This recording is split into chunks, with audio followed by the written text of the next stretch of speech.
A class action lawsuit reveals a dangerous new tactic fast food chains are using to suppress workers' rights. Jimmy John's Sandwich Shop is a college town sandwich chain with more than 2,000 locations and 50,000 employees across the country. The chain is known for its freaky fast delivery. Well, they have faced numerous legal disputes with employees in recent years, including allegations of wage theft. A proposed class action lawsuit filed this summer against the sandwich chain reveals workers are forced to sign a non-competition clause when they are hired. Non-compete clauses are usually reserved for high-level employees with inside knowledge of company trade secrets. Jimmy John's is forcing even low-wage sandwich makers and delivery drivers to sign a no-compete contract. It states in the clause, during employment for a period of 2 years after, he or she will not have any interest or perform services for any business which derives more than 10% of its revenue from selling submarine, hero-type, deli-style, pita and or wrapped or rolled sandwiches, and in which is located within 3 miles of Jimmy John's. You want to talk about worker suppression and worker rights. Is this the free market? Joining me tonight, Jennifer Epps Addison, Executive Director for Wisconsin Jobs Now. Jennifer, good to have you with us tonight. When you first heard this story about what these fast food workers have to go through at Jimmy John's, what was your reaction?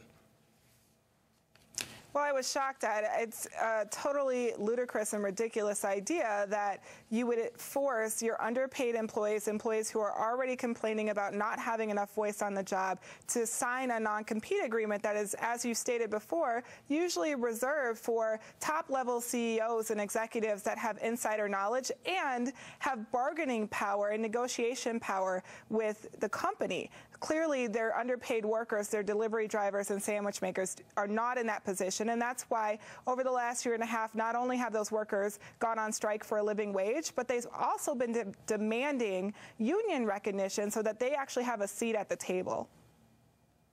Now, just how big of an impact would this non-compete clause have on workers, in your estimation, from working with these folks? Well, it has a huge impact. First and foremost, you have to realize that many of these workers are part-time workers. Despite wanting full-time hours, the company will not give them those hours. So you're now telling underpaid workers that they can't go out and get a second job using the skills that they're building within the industry. Really what this is yet another way that these corporations are dictating what economic opportunities their workers have, having a really negative impact on their economic security. It's just blatantly outrageous. Well, it is. It's not the free market. It's worker suppression, a different form of it.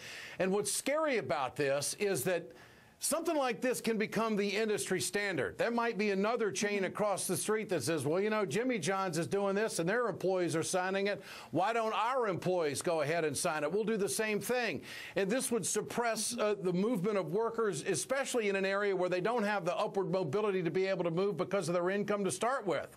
Moving expenses aren't cheap in this country. But I also think, Jennifer, there's an intimidation factor here. What about that? I think it's absolutely an intimidation factor. The reality is I don't think an agreement like this would actually hold up in court. As a lawyer, you look at the reasonableness test, and there's no reasonable person that believes that there is a trade secret that a delivery driver is aware of simply by going out on the route every single day.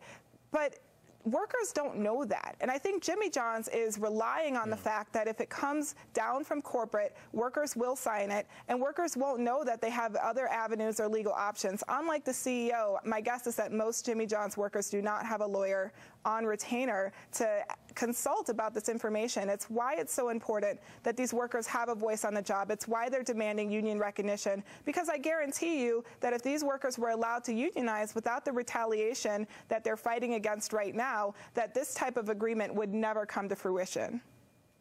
That is the bottom line. If they have representation in a union, that this strong-arm tactic and confiscatory operating style would not be able to exist in the work environment. Jennifer Epps Addison, great to have you with us tonight. Keep up the great work you're doing in Wisconsin. Appreciate your time. That's The Ed Show.